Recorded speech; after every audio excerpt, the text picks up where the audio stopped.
Good morning, everyone. My name is Ellen Hughes-Cromwick. I'm Senior Resident Fellow at Third Way, and thank you for joining today on our webinar around the race for clean. How do we make a quite effective transition for our American workers in good paying jobs? It really is about jobs. Many of you know the automotive sector employs 4 million people in over 80 communities across the US. And since transportation accounts for a very substantial portion of greenhouse gas emissions, and it's about the jobs, how do we transition those effectively, given that we are going toward electric vehicles? What a game-changing technology. This morning, we're so delighted to have two expert panelists join us to talk about this race for clean. How do we effectively make the transition for our American workers? Joining today is Dr. Lisa Cook.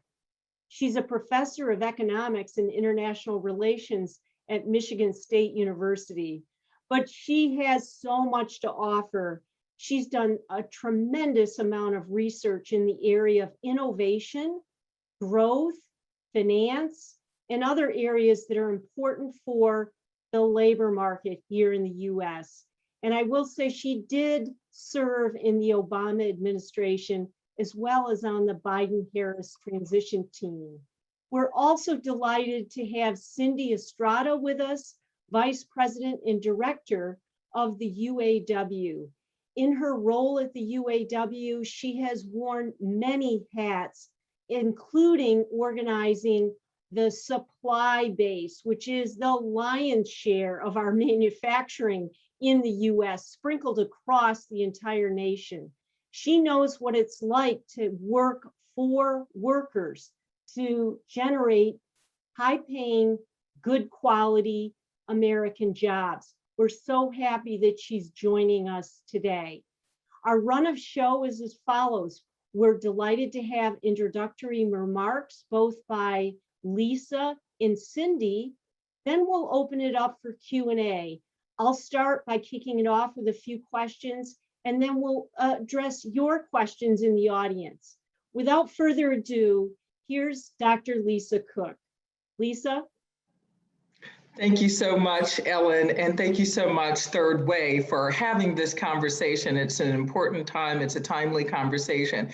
I'd just like to set the table a little bit to talk more about these up to 4 million jobs that are in the manufacture that Ellen was saying. We're in the manufacture, sale, repair, and maintenance of electric, hybrid, and hydrogen fuel cell vehicles. Many new jobs are being created and enhanced due to current and predicted adoption of electric vehicles, both dependent on demand and projected demand. The skill sets required for these jobs run the entire gamut. This is not just new engineers. Now, engineers are quite involved, but it's not just new engineers. For example, I just did a small exercise recently and looked up on Indeed electric vehicle jobs just to see what was available.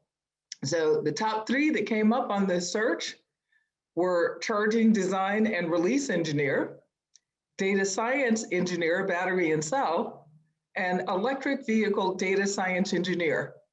Now, what surprised me was, even though I just told you they ran the gamut, that 2 out of 3 were data science. They were not classical engineers. This is a random query, but we have to think broadly about the entire electric vehicle ecosystem and its requirements.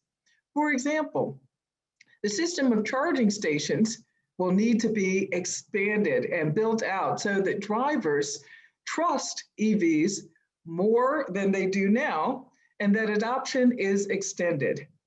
Rural drivers, for example, and others who drive long distances are reluctant to adopt EVs because of the range of a charged EV. There are construction jobs. These are construction jobs. There are also new jobs created to convert or renovate old gas stations and maintain these new stations. And there'll be conversion, say, of rest areas into flexible charging stations and rest areas. So there's a lot of activity that's going on. And again, I'd like to emphasize in this conversation that these jobs are good jobs and they run the gamut. Thank you, Ellen.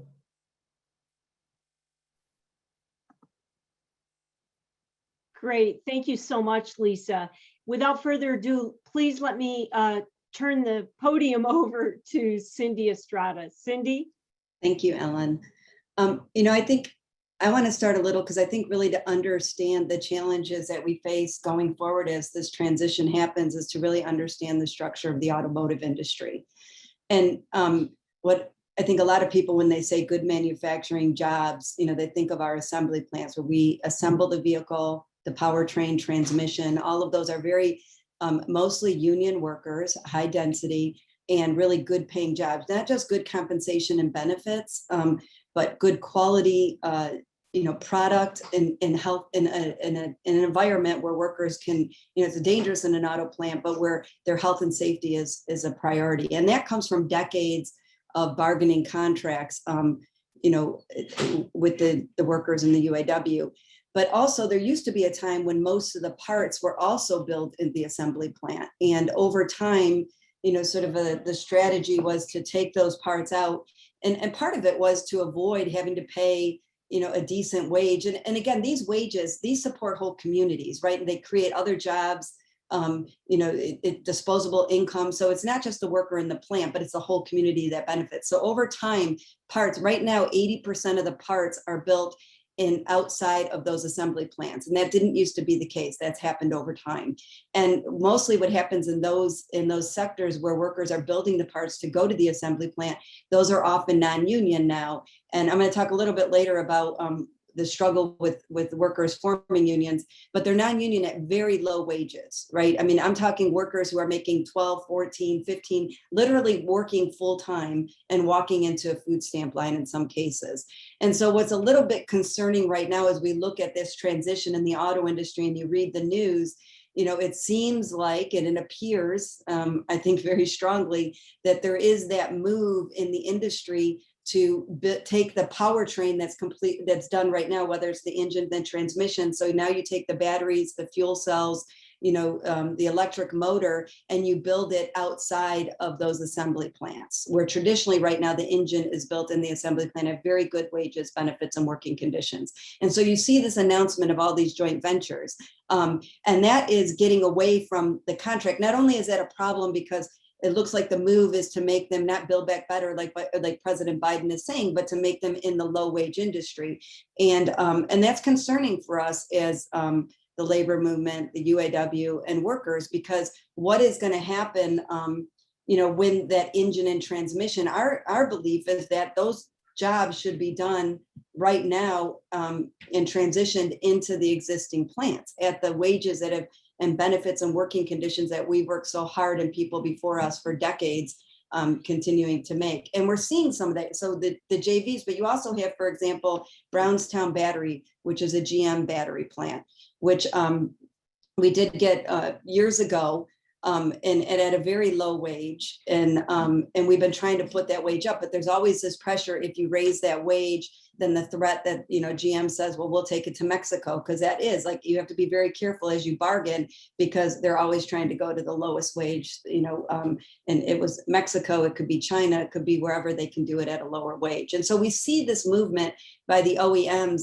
to not build back better, but in my mind, to build back worse. And so we really have an opportunity, especially now, because when you look at the battery, the labor cost is not an issue. That's not where the problem is on making this battery. I mean, the battery labor cost is very little. It's in the materials, as Lisa's probably can contest to, is so it's not in the labor cost. There's certainly no reason, as we build this new industry that's being subsidized by taxpayers, that we can't say that we want these jobs to be done in the existing plants. I mean, Ford did something which was very encouraging in their Van Dyke plant, where they were able to actually take the battery cells, the fuel cells, and they're now going to do it in the existing transmission plants. That's what we want to see. We don't want to see you taking the work out into a non-union, low-wage, dangerous industry where workers don't have a seat at the table, but to continue to do them in the existing plants. And then what we want is where they can't do it in the existing plants and insource that work back in is how do we make sure that workers have a fair system to organize? And that's very concerning. If you look at campaigns, when workers decide to form a union, the majority of workers always want it. It's whether or not they can get through an aggressive anti-union campaign. We find that in every NLRB campaign, employers violate the law 40% of the time. You know, anti-union campaigns are a multi-billion-dollar business now in the United States, and also, you know, starting to be one in Germany and other countries as well. And so we're very concerned. And I'll give you an example. When we tried to organize Volkswagen, you know, the governor there actually threatened that he was going to be the one that was going to subsidize part of that new product, and had an anti-union meeting 24 hours before the vote to say that he was worried that they wouldn't be able to do that if they formed a union. We also had, you know, Bob Corker, Senator Corker at the time, you know, running that campaign, making workers think that there was, you know, in jeopardy of getting a new product if they formed a union. So you could imagine this pressure when workers feel like they have to choose between like, I want a union, I want a seat at the table where decisions are made. But if I do that, my work isn't even going to arrive at the plant and I won't have a job in the end of the day. And so I really want to stress here, as we build back better, we have to have a process in place that's fair to workers. And it's not the existing NLRB process. We have to make sure that they can have a process that allows them to make a decision on whether they want a union, but not have to go through that kind of campaign. And that happens all the time. It's not just the employer that runs a campaign, but it's the whole state infrastructure. We have Congress people now getting involved in these campaigns. And so I'm really concerned about making sure that we, at a time when our president is saying build back better, that we don't build back worse. And in the UAW, we have some ideas on doing that. One is to make sure that employers are neutral, right? That they really allow workers to make a decision, not the unfair process that is now, and that there's a process other than, you know, waiting, you know, a month or 2 months, sometimes 6 months to get an election where the employer has all this time to have access and scare workers as well as everybody else in the state. And so that there's some kind of card check or neutrality. So it's a quick, fair process, but still a process where workers get to decide. And then also we want to make sure that there is, you know, this ability that we're reinvesting in existing plants, similar to what Ford did. None of these joint ventures where you're taking it out of the master agreement, where workers have spent a lot of time making sure they have strong, fair, flexible contracts, but to really reinvest in the existing plants. We have a lot of them, and there's going to be a lot of room once that engine goes and it's replaced with the battery. We also want to make sure that it's done domestically. There is this opportunity right now to really insource, to bring work back here to the United States and to do those in the existing plants. And where there isn't an existing plant where we can't get the work in because there's maybe not the capacity or the space, to make sure there's that process for workers to form a union.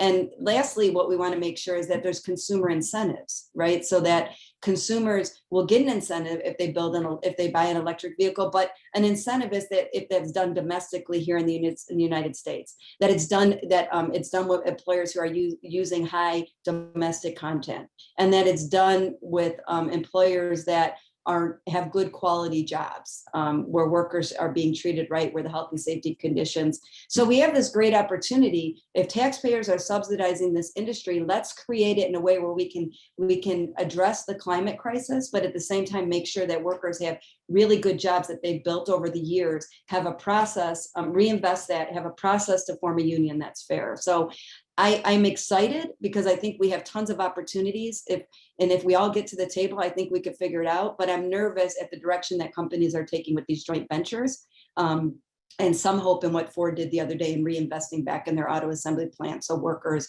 will be able to be trained and take those jobs instead of put on a street for a non-union job at a low wage where they're walking into a food stamp line.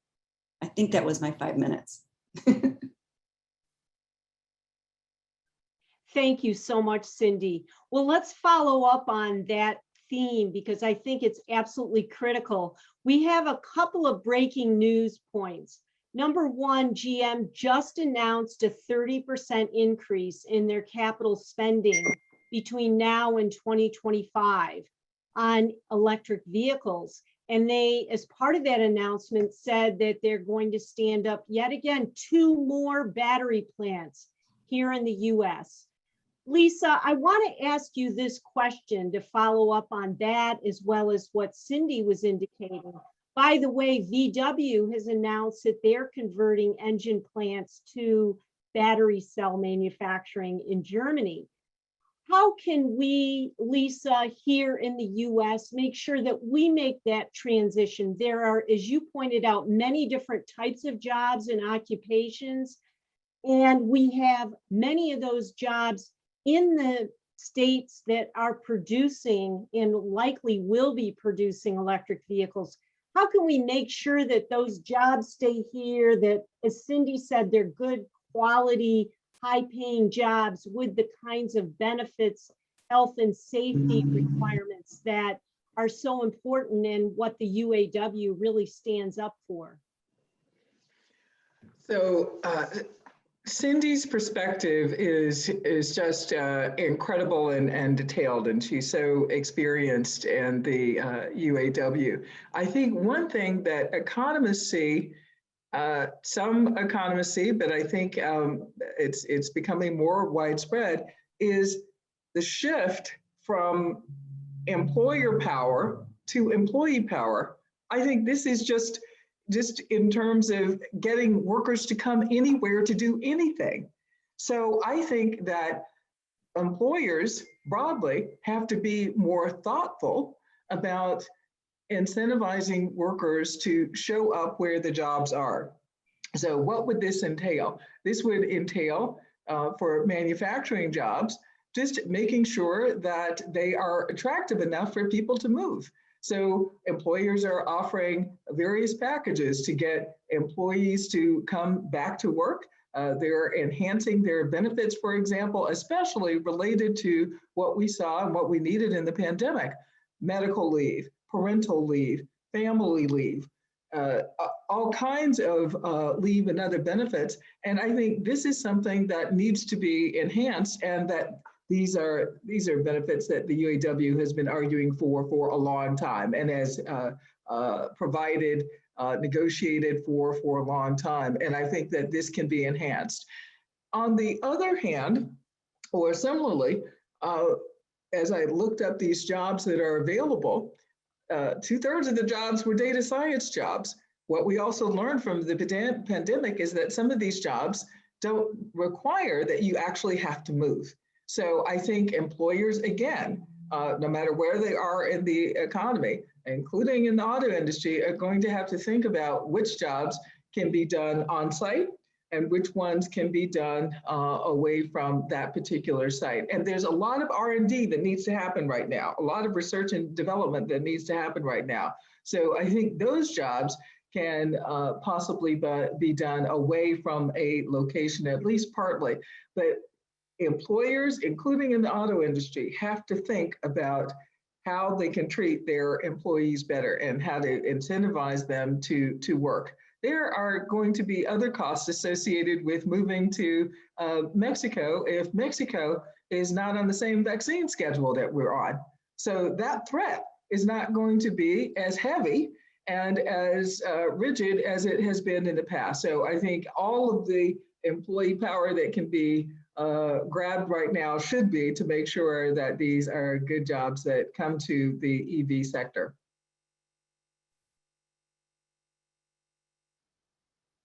Great. I do want to pass it over to Cindy to follow up on that, because I know you've been successful organizing other occupations at Columbia University, if I'm not mistaken, and other areas. And just to follow up then from what Lisa is saying, there are many different occupations. You emphasize the process. Can you just drill down a little more and help our audience understand what can we do to be effective to make sure that these are good paying union jobs which is so critical in the Build Back Better plan and the President's American Jobs Plan? I think it's really important. Like if you've listened to a lot of, if you read the news, you'll hear a lot of companies say, well, we want the workers to decide. That really is code for, they know they don't really have to do anything to run an anti-union campaign. They know everybody else. We have a lot of anti-union, you have the Mackinac Center, you have people in Congress are completely opposed to organized labor and workers having a voice in the workplace. And so I just want everyone first to recognize that is code for, we're going to run an NLRB election. We know it's going to take months to do. And in the meantime, we can have full access to workers to scare the hell out of them. So they end up voting against their better, against what their best interests, right? And I gave that example with VW, but I also think it's putting pressure on these companies. Again, why do a joint venture if it weren't to get away from the agreement that currently exists for engine workers, transmission workers? I mean, it doesn't matter whether it's a battery or an engine, right? It's what propels that vehicle down the road. So I think we need to demand from these companies that they don't need to outsource that work, or if they need a new facility, bring it under the master agreement where we have negotiated. I mean, 30% of the workers who make engines are going to be gone. Why are they saying, well, we're going to build a separate plant? Workers need to decide if they want a union. No, workers already have a union. You're changing the system that propels the car. It should be those workers who do it. We can work together on retraining them. And there's more jobs, in addition to that need to be retrained. So I think we really need, as environmentalists, as trade unionists, as just people who want to see our communities grow and thrive, we need to demand that we're not going to allow them to do what they did with 80% of that vehicle in the parts industry, which is take it outside of the assembly plant so they can pay a lower non-union wage, or take it to Mexico, or take it to China. I think we have to, no, we can build back better. Build back better means that we start with where we're at and build up from there. And so I think that is going to take this process where we're going to demand that they not run anti-union campaigns, that we're going to demand that there's a quick, clean process for workers to decide. Signing a card is very simple. I want a union to sign a card. You don't have to have an employer put you in a captive audience meeting for 24 hours and make you think you may not get that product if you decide you want a seat at the table. So I think really strongly demanding and seeing that when these joint ventures happen and you hear that word, we'll let workers decide. Why are they taking that work, that new work that's taking the place of the engine, and taking it outside of that plant and saying now they have to decide if they want a union again? We already have workers that are going to be without a job. Let them have those jobs at the wages and benefits. And again, reminding that the problem in the battery is not labor costs. This is a new product coming on. We can say, as it's subsidized by the government, this is the wage. These are the benefits that we think will sustain families. And I think that's going to be the big push that we have to make as a country. Or employers will continue to take care of their shareholders and have, and make sure their buybacks are there, and workers will get the short end of the stick. And communities, I want to emphasize communities. When workers have a disposable income, everybody thrives. I'm passionate about this. Thank you. Thank you so much. And by the way, we have a memo that's on our website, thirdway.org, that really maps out the location of all the automotive plants, including engine and transmission plants. So you can see in a very concise and visual way where these jobs are, how many jobs there are, and why this topic is so critical as we make this transition. I kind of want to go back to Lisa for a minute, because I think the combination of your responses is really critical when we talk about these policies of Build Back Better. We also have state and local government policies and incentives. And Lisa, when you look at the state of Michigan, we've got great talent in the Detroit area, but across the state around automotive. How can the federal government and the state government coordinate and work together to make sure we're helping and expanding these opportunities for the workers? Training, training, training. that is government sponsored. And, this can be in collaboration, absolutely, with firms, but we used to do this. We used to do a lot of training. The federal government, state governments, local governments, regional development authorities used to do a lot of job training. And for these new jobs, we do need a lot of training. So, I want to focus on one thing in particular. And again, it's not so obvious because it was a bit of a surprise to do my random search and see that 2/3 of the jobs related to data science. Now, I don't want to put too much stake in that because this wasn't a scientific search. This was it was random in the sense that I just did a search to see what would come up.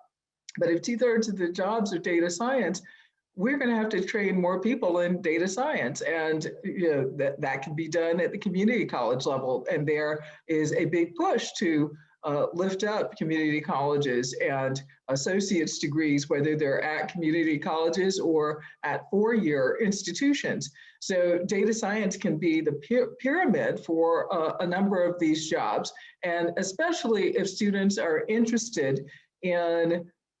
not interested in engineering, which everybody thinks you have to be involved in the auto industry or in electric vehicles. There are a lot of other jobs, but if one of them, a whole sector of them relates to data science, we can augment those programs in various places at public universities and at all universities, but especially through the partnership with the state government, with the federal government, and lifting up this kind of training. But a lot of this we know about from the 70s and the 80s. It used to be a lot more common that we partnered with employers to provide training. And it was also a lot more common that employers and instituted training institutes had a lot more training. So I think it's on the way. In fact, I think one of the memes that were circulating on Twitter last week, Ellen, you might have seen it,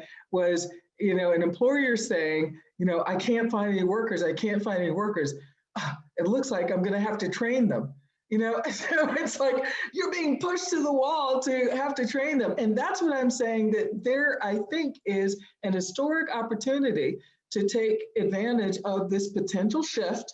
I mean, and I think there's evidence of it. I don't think it's just potential shift from employer power to employee power in terms of the kinds of benefits they have been asking for that they are now being taken seriously about.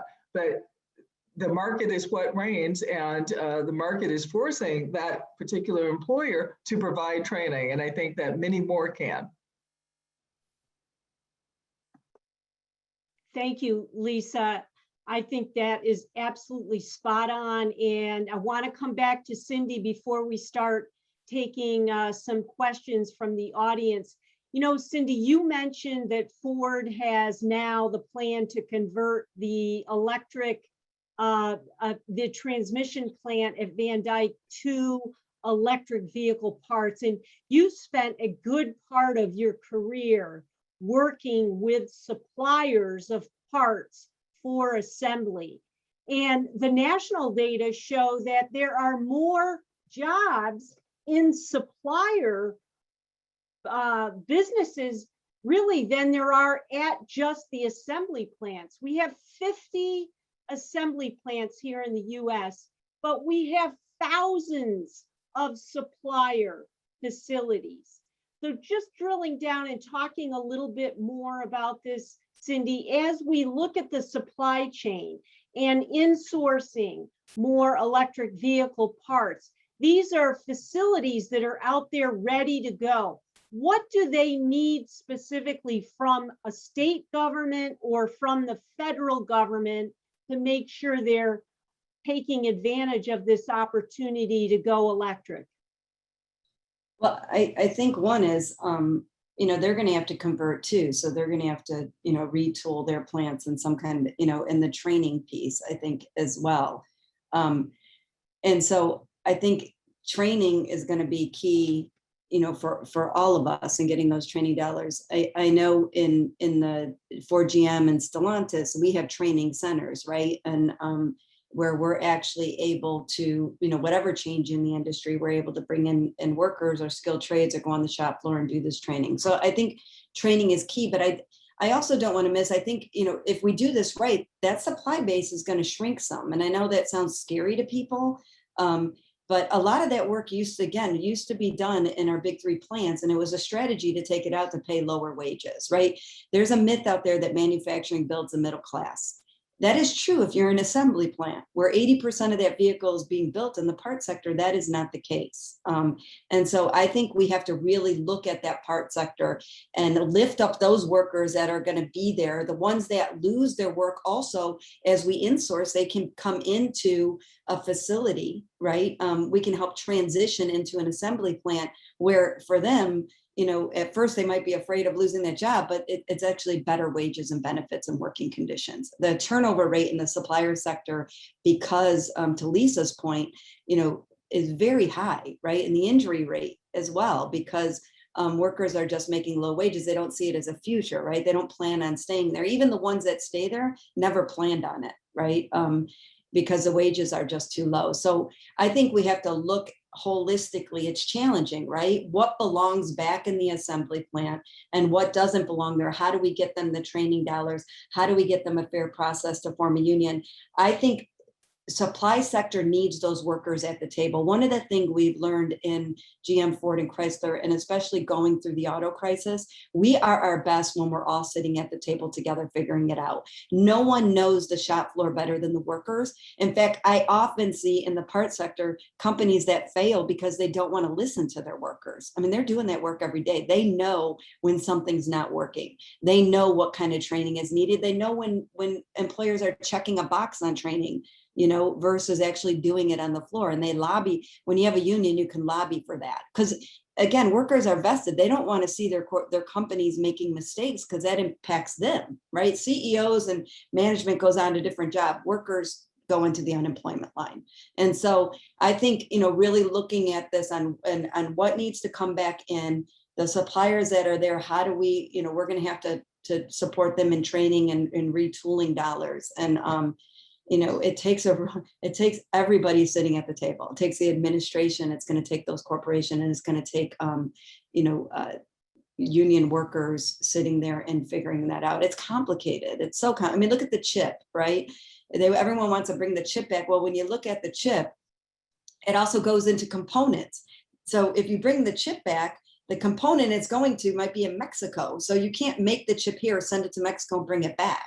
Right? We have to figure out how we do it all here and how we do that with workers that want to stay in the job because they're making decent wages and benefits, that workers are involved in the training. That's great. And it gives me a lot of optimism because I know how highly skilled our workers are here in the US. There's a lot of questions coming in. Cindy, I'm going to come back to you because we're getting questions around specifically what new skills, like if you're a union worker at a parts plant today, and now you're getting converted and you're going to be on a line producing battery cells instead of other parts, what specific skills? Because something I've read is how important it is that the quality of training of the union workforce, that they're able to transition and make something completely different. Can you drill down a little and give our audience they're asking questions around specifically what do they have to do differently if they're making a battery cell versus a part for a gasoline engine? So a lot of this is training around high voltage, right? I don't have all the details on it. I'm not the expert trainer. I have other, but so they're going to need skills around that. Some of the skills that we don't think about that you need in any environment you work on, but especially an assembly plant or a parts plant, is sort of those soft skills to be able to work in teams, right, and collaborate. I think sometimes we don't appreciate how important that is, right? When you're working in an assembly plant, whether it's a battery or a traditional transmission, you need to be able to problem solve, right? You need to be able to work in a team. And, I'm so proud of, I have Stellantis now. When I look at their manufacturing system, right, that workers are very trained in, a lot of it is around collaborating with the engineers, the skilled trades and workers on the floor, not as well as we'd like, but everyone's always striving for that. And it is a lot around problem solving. And so it's the high voltage, off the top of, and we're still learning because some of this work is new, right? We're still learning what are those skills. That's another place where we all have to sit down and meet. I'm constantly trying to, meet with our design or our engineers to get those answers, right? And I think that's where we need to have a seat at the table even more. Because everything right now is sort of being done, and some of it we're even hearing in the news, right? And so we're really pushing the companies, sit down with us. We want to know now. We know, even just, 3D printing, for example, right? There's a lot of stuff that's done differently in our plants. We want our workers, not just the engineers, to be skilled in that. So similar to that. But, it would be really great to do a separate webinar with, say, our Orion plant, where they are doing some of that electric vehicle work. I think it's to even get out to the public sort of what they're doing, because I don't think it's as scary as people think. I think our workers are smart enough to figure it out now with help and training. So yes. That's great, Cindy. And I know from my experience at Ford how highly trained the workers are in the plants, and such an emphasis on safety, which is going to be critical when you're making battery cells. I mean, you've got chemicals and you have a process that with high voltage is going to be absolutely essential. Lisa, we're getting a lot of questions around your great comments on the talent pool and different types of occupations. Are local colleges, like 2-year and 4-year colleges, really getting ready to train these new workers of the future? Do you kind of see some anecdotal evidence that kind of gives you some confidence that these colleges are pivoting, so to speak, to some of these new occupations? Well, I can speak to one of them, and that's data science. I think that if done right, these courses can provide a platform for a number of different 2-year programs, right? So if you're just talking, and I'm focused on local colleges, community colleges, as you're saying. I teach a course that was recognized for teaching students how to evaluate data. I mean, I know it sounds really simple, but there is a lot of this that is not happening and that needs to be more widely spread. And like Cindy was saying, I think our students often think that this is scary. But this is a unique opportunity. We have more data available than we have ever had in our lifetimes, right? We have 100% samples rather than 10% or 1% samples of many different things. We have Yelp data that we can just get from the web. So we just have tons of data that can be used, but we have to make sure that our students are ready to use those. And I'm not sure that all colleges and universities are making it so that this can be incorporated into a 2-year certificate, for example, but I hope they are doing so. I mean, I think that would be fantastic, or an associate's degree that is focused on data science. But I think that these majors are being adopted widely throughout the country. The question is whether they're actually doing the work. We get down dirty with data. We make sure that students are interested because they see the data they're interested in, say about the environment or about the auto industry. Frankly, about one of my passions, baseball. I throw baseball data in there all the time, baseball and basketball data. But we've got to get our students interested and prepared for these opportunities. That's absolutely right. I see some of it happening, but a lot more of it could. Great. We have time for one more question, and I'll throw it out to both of you. There is the question of how do we make sure this transition is equitable as well. we have a lot of communities where these plants are. How do we make sure that these jobs are accessible to everyone, that we're not just funneling jobs to particular types of workers, that it's open, that we can really take advantage of the skills and potential in many of our communities. So I'll just throw that out there to both of you. I'll start by piggybacking on what Cindy has already said. Demystification, I think, is critical from the outset, because I think that a lot of folks think that this is difficult, complicated, new technology. It actually is, but not every job is difficult, complicated, and it requires a PhD in engineering. There are jobs across the gamut, and I think we need to demystify what these jobs are, what they entail, and how they might be done. They don't necessarily need to be done in a particular place if they are data science jobs, but also we need to educate them about them not being scary, as Cindy was saying. One comment that I get when I give talks on the innovation economy is, when people think about the innovation economy, they're thinking about all of the PhD engineers doing R&D. That's not what they all are. They are people who are making instruments, the skilled workers that Cindy is talking about, making instruments that are components. They are not, and these aren't necessarily PhD, they're skill jobs, but they're not PhD engineering jobs. So we really need to do a good job of demystifying both the manufacture of these cars, but also the use. Because, you know, it's not going to work if people aren't adopting electric vehicles. That's great. Cindy, do you have some last minute comment? Yeah, real quick on that. I think it's really important, again, as these are, you know, this industry is going to be heavily subsidized to be able to make this transition, right? And I think it's really important. We did this at Stellantis, Chrysler, and with the city of Detroit.